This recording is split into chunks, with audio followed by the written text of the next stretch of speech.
Kita terus berjuang sehingga dengan Kaulah Muda COVID-19 akan hilang. Ya, jadi gitu Pak.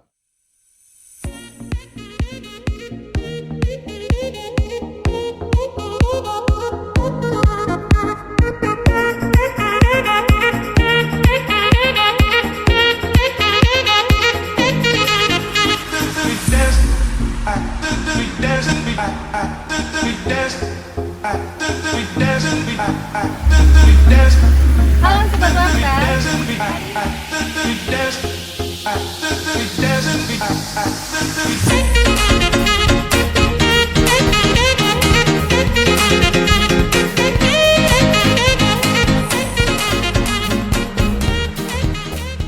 Baik Sobat Warta, hari ini saya sudah bersama salah satu tokoh inspiratif yakni Bapak Suyarno. Bapak Suyarno merupakan salah satu anggota DPRD. Beliau ini adalah Ketua Komisi C DPRD Kabupaten Sidoarjo. Halo Bapak, bagaimana kabarnya hari ini? Baik Pak. Alhamdulillah baik. Tetap semangat ya Pak ya. Semangat. Merdeka. Iya. Apalagi ini bertepatan dengan Hari Kemerdekaan Indonesia ya Pak ya. Betul. Jadi, tambah semangat ya Pak ya. Tambah semangat. Merdeka. Semangat. Merdeka. Wah, luar biasa sekali ya Sobat Pewarta. Hari ini kita kedatangan dengan Bapak Suyarno.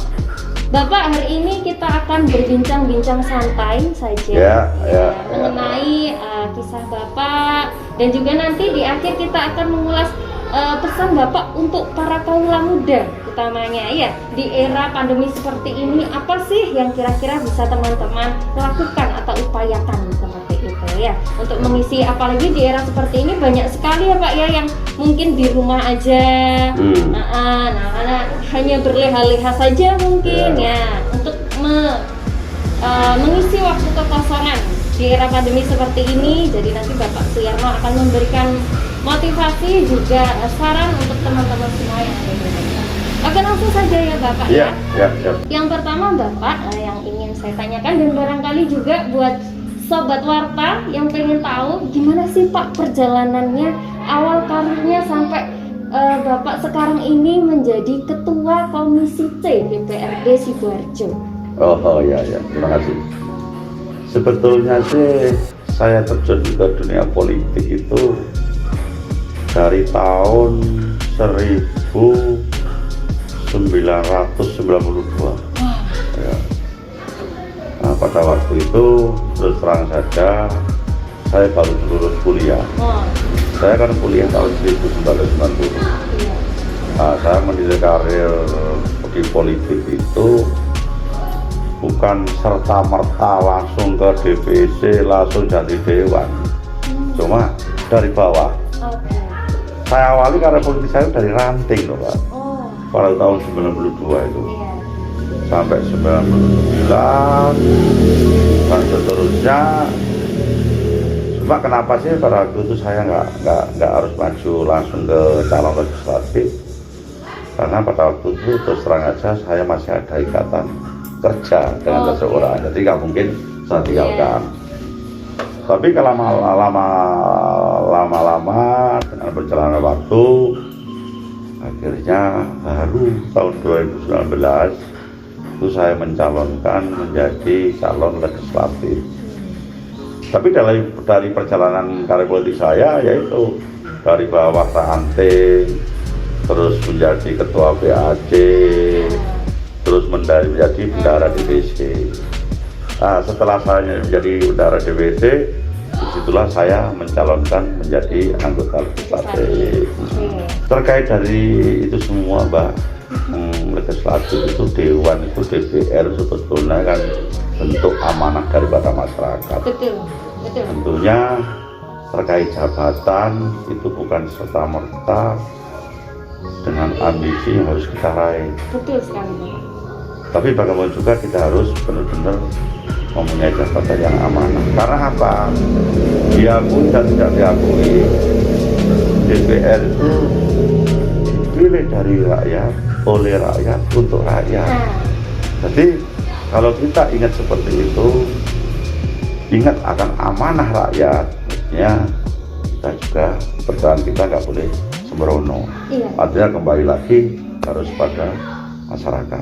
Nah, pertanyaan Mbak terkait dengan sampai karir saya menjadi ketua komisi C itu begini. Memangnya dalam dewan itu kan ada AKD. AKD itu artinya alat kelengkapan dewan. Nah, alat kelengkapan dewan itu salah satunya diantaranya juga komisi. Iya. Komisi dibagi menjadi 4. Komisi A, B, C, dan D. Tapi wilayah lain ada yang menyebut komisi 1, 2, 3, dan 4. Tapi sudah ke A, B, C, D. A adalah membidangi pemerintahan, kalau B adalah pendapatan, kalau C adalah pembangunan fisik dan infrastruktur, kalau D kesehatan sosial. Nah, pertanyaannya kenapa Bapak sampai karir di ketua komisi C?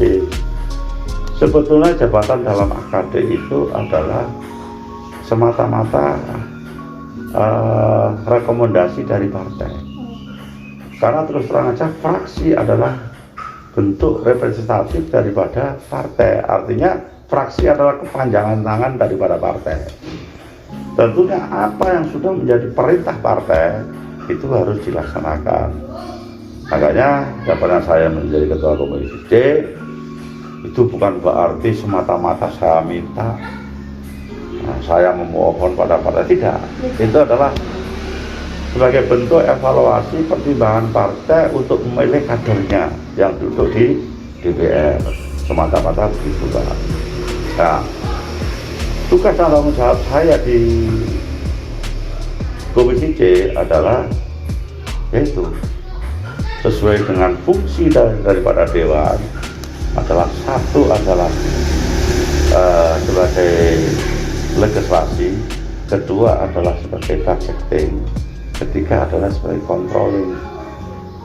Jadi tugas komisi C adalah selain bikin perda atau raperda, selain menyetujui anggaran, juga kontrolnya di mana sesuai dengan tupoksi komisi C adalah mengawasi terkait pembangunan dalam satu wilayah. Kalau Sidoarjo adalah mengawasi seluruh kualitas kuantitas daripada pembangunan yang ada di Kabupaten Sidoarjo. Sesuai dengan amanah undang-undang, memangnya dewan itu kan bersifat kolektif-kolegial. Jadi nggak mungkin dewan itu bisa kerjasama tanpa yang lain, tanpa masyarakat. Betul. Makanya jadi dewan paling tidak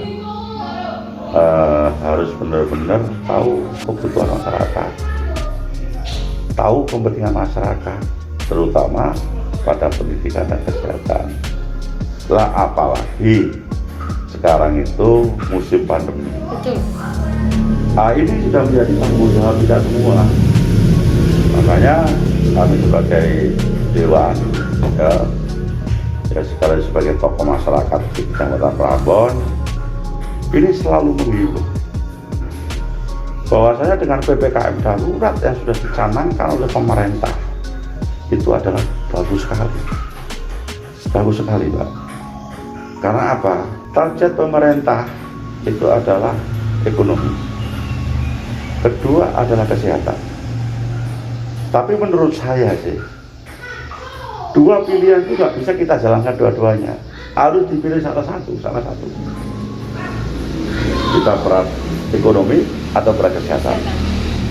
Kalau berat ekonomi berarti sampai kapan pandemi ini bisa kita atasi, ya itu kita nggak tahu. Iya. Tapi kalau coba kita tuh opsi kedua kesehatan, insya Allah Pak, dengan kebijakan pemerintah, dengan target mau vaksin 2021 ini selesai, insya Allah 2022 kita akan terbebas dari COVID. Itu harapan kami. Makanya saya berharap pada masyarakat, tentunya pada kaula muda dan mudi, yaitu tadi harus tetap berpegang pada protokol kesehatan.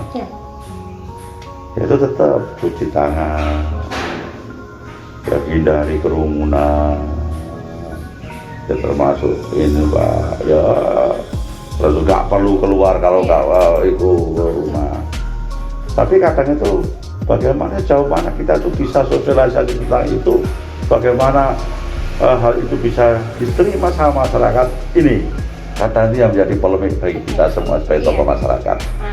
Karena terus terang saja saya sendiri sangat prihatin terhadap kondisi saat ini ya, iya Pak, kondisi saat Iya. ini, kadang warung kopi masih buka, muda-mudi masih berkumpul tuh. Oke. Seandainya itu bisa dihadiri masyarakat, baik yang muda maupun yang tua, saya yakin kok Iya. pandemi itu nggak susah kan diatasi.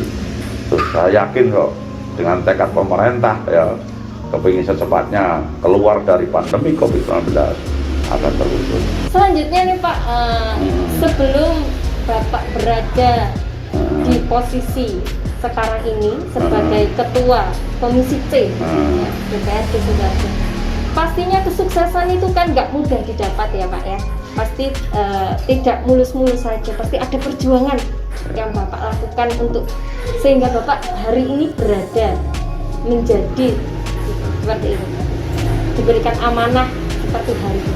Nah, untuk share ke teman-teman dan juga sobat warta Pak, supaya tahu. Jadi kesuksesan Bapak ini nggak didapat hanya dengan cuma-cuma, untuk memberikan semangat para kaula muda utama.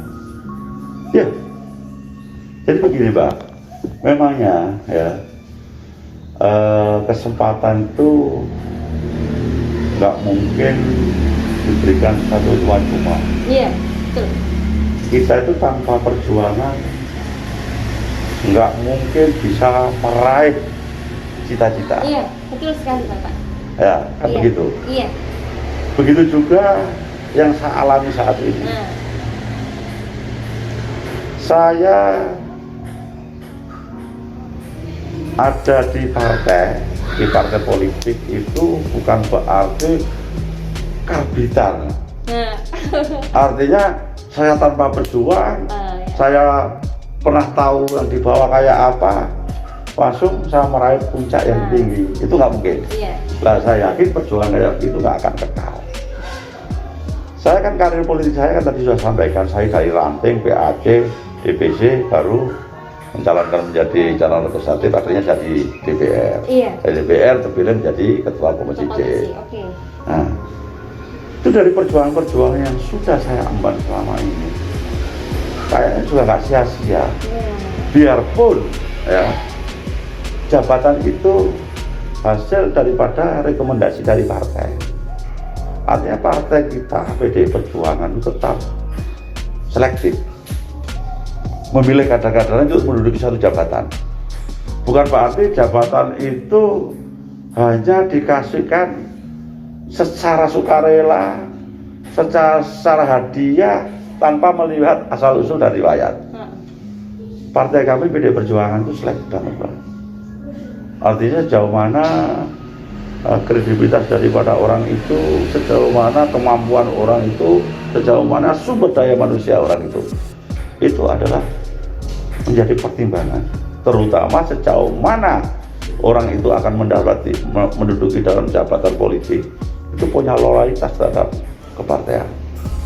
Itu ya, baru dari seleksi-seleksi itu baru diputuskan, termasuk saya dapat rekomendasi menjadi ketua komisi C. Itu Pak, tapi bukan sesuatu yang apa ya, boleh dikatakan hadiah dan enggak. Oke.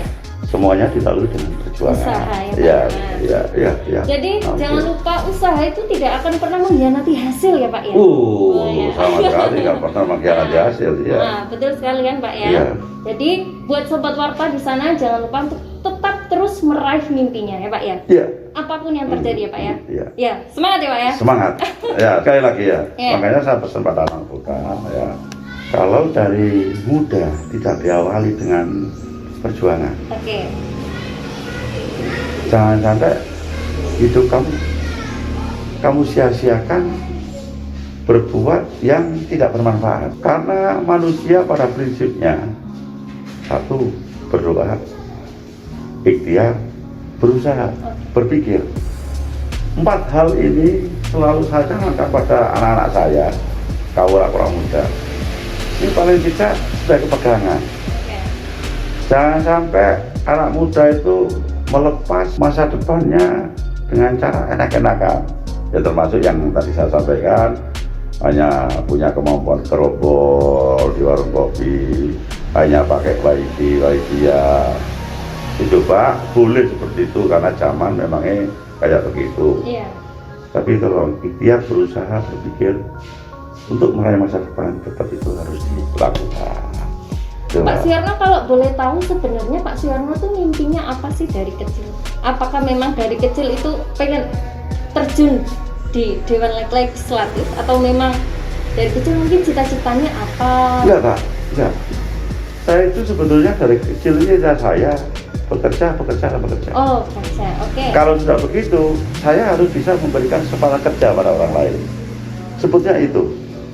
Nah, karena terus terang saja, pada dasarnya ya hidup ini ada bermacam-macam segi, ada beberapa unsur.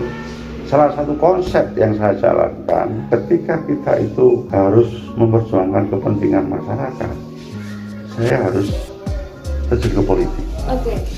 Ketika saya terjun ke politik, saya harus tetap berpegang pada kepentingan. Nah, kepentingan saya apa? Yaitu jabatan. Untuk apa?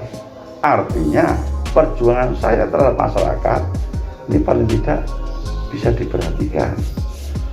Tapi kalau saya hanya berjalan stagnan, tidak akan pernah berpikir bahwasanya kepentingan masyarakat, kemudian saya tetap menggeluti pekerjaan saya yang harus bekerja dan memberi kesempatan kerja. Oke. Semata-mata tujuan saya, kenapa sih saya itu ke DPR pada waktu itu? Paling tidak saya bisa menampung aspirasi masyarakat, memperjuangkan kepentingan masyarakat. Itu Pak. Okay. Ya. Ini kan tadi sudah berbincang-bincang mengenai Bapak Suyarno. Ya. Sekarang kita akan mengalihkan ke tugas Bapak Suyarno. Ini kan berada di Komisi C. Ya. Sebenarnya tugas atau sasaran daripada Komisi C itu apa sih Pak yang dikerjakan? Nah, gini Pak. Kalau saya berbicara tupoksi Komisi C yang lebih melebar lagi, selain pembangunan fisik dan infrastruktur, di situ juga ada pengawasan limbah dan sampah. Terus kedua terkait RT RW, tata ruang wilayah. Nah, jadi di situ menjadi sebagian daripada tupoksi kami. Ya tentunya ini semua harus menjadi tanggung jawab kita sebagai Komisi C. Contoh terkait limbah. Jadi limbah dan sampah. Jadi kayak daerah masalah sampah itu kan bukan masalah yang rahasia lagi dong. Ya, betul. Saya pikir bukan di wilayah Jakarta aja, wilayah lain. Iya, wilayah seluruh Indonesia. Menjadi, iya. Terkait sampah itu Sampah, menjadi polemik tersendiri. Nah, betul. Makanya kami dari Komisi C selalu menekankan pada dinas terkait kalau masalah sampah itu kan di DLHK. Nah, selalu menekankan Komisi C itu bahwasanya dinas di DLHK itu jangan hanya sebagai pemungut sampah. Iya, betul. Mestinya itu menjadi operator sampah. Kenapa saya katakan hal seperti itu? Karena apa? Kalau kita tuh menjadi operator, berarti satu saja bisa kita harus benar-benar menjadikan masyarakat itu sadar terhadap sampah. Iya, betul. Tentunya harus dilalui dengan sosialisasi yang berkelanjutan. Iya. Kedua, edukasi. Edukasi itu artinya bahwasanya dinas terkait itu harus bisa memberikan pembelajaran terhadap masyarakat. Ini loh, contoh pengelolaan sampah yang bagus. Karena pada dasarnya sampah itu kan ada sampah kering, ada sampah basah, organik, non organik kan begitu. Betul. Itu masyarakat butuh untuk dikasih pembelajaran. Sehingga apa? Masalah polemik sampah, jangankan di kota, di desa ini sudah menjadi masalah juga. Paling tidak peran serta masyarakat di situ tuh ikut. Bagaimana sih cara pengelolaan sampah yang baik? Nah, itu sampah. Kedua, limbah. Limbah itu selama ini KSP di Komisi C itu selalu melakukan sidak di perusahaan, artinya perusahaan-perusahaan mana yang belum memenuhi cara pengelolaan limbah yang baik.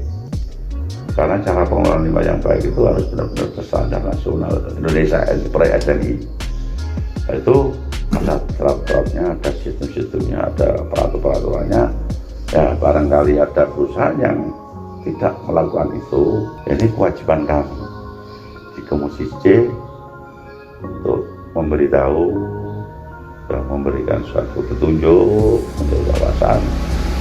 Nah, bahwasanya limbah, cara pengelolaan limbah yang baik itu begini. Karena apa? Dampak dari limbah itu terang saja itu sangat mengkhawatirkan pada generasi yang akan datang. Makanya contoh di Jambon. Iya, Jambon. Banyak orang-orang stunting itu karena salah satunya adalah tiap hari yang dikonsumsi adalah kayak minuman, kayak makanan yang terkait dengan limbah. Itu kan membahayakan generasi penerus. Betul. Itu salah satunya. Terus terkait dengan RT RW. Ini juga selalu menjadi suatu pengamatan dari Komisi C. Karena tata ruang wilayah itu ya menyangkut keberadaan hajat hidup masyarakat. Bagaimana sih masyarakat itu merasakan layaknya hunian yang layak? Itu kan salah satunya. Coba arti daerah itu harus bisa memetakan. Oh, ini wilayah industri, ini wilayah pemukiman, ini wilayah pendidikan. Itu salah satu juga daripada komisi. Jadi sehingga keberadaan area-area yang bersifat sebuah pemukiman yang tercampur dalam produk industri, nah, itu mestinya harus tidak boleh karena sangat mengganggu gitu loh Pak. Jadi itu salah satunya tugas kami dari Komisi C. Oke. Terus Pak, untuk yang terakhir nih tambahan dari Bapak, gimana sih pesan dan juga kesannya untuk para kaula muda ya, apalagi di era pandemi seperti ini, barangkali motivasi, saran bagaimana kaula muda ini bisa mengisi kegiatan di era pandemi seperti ini, tapi tetap positif, ya, tetap berfokus pada impian anak-anak muda saat ini. Jadi begini, saya berharap pada kaula muda, ya, ayo kita tetap semangat. Saya tahu PPKM darurat itu adalah salah satu juga bisa dikatakan penghambat aktivitas kita. Tapi kita nggak boleh menyerah. Karena apa? Pemerintah dihadapkan dua opsi tadi, kembali lagi, kesehatan dan ekonomi. Kalau sadar dengan semangat anak muda yang tinggi, mestinya anak muda bisa memberikan suatu pandangan-pandangan baru, kreasi-kreasi baru dengan rasa kreativitas untuk menunjang dirinya sendiri. Apalagi sekarang pemerintah mencanangkan UMKM lagi digalakan. Gimana kalau anak-anak saya, anak-anak muda bisa mau kreatif dengan kemandiriannya atau dengan ide-idenya untuk membuat kesempatan kerja, saya yakin pemerintah akan menunjang. Itu makanya jangan patah semangat, kita terus bekerja, kita terus berjuang, sehingga dengan kaula muda COVID-19 akan hilang. Jadi gitu Pak. Iya. Terima kasih Pak Suyono untuk waktunya utamanya. Buat sobat-sobat warta di luar sana ya, ingat pesannya, tetap semangat ya, jangan gampang menyerah ya Pak ya, tetap berjuang meskipun di era pandemi seperti ini, jangan sampai mematahkan semangat ya Pak ya. Ya buat para kaum muda yang saat ini terdampak utamanya Pak ya, sangat terdampak COVID-19. Baik sobat warta, hari ini cukup sekian dari kita hari ini ya Pak ya. Sangat bermanfaat, terima kasih sekali Pak ya. Sama-sama.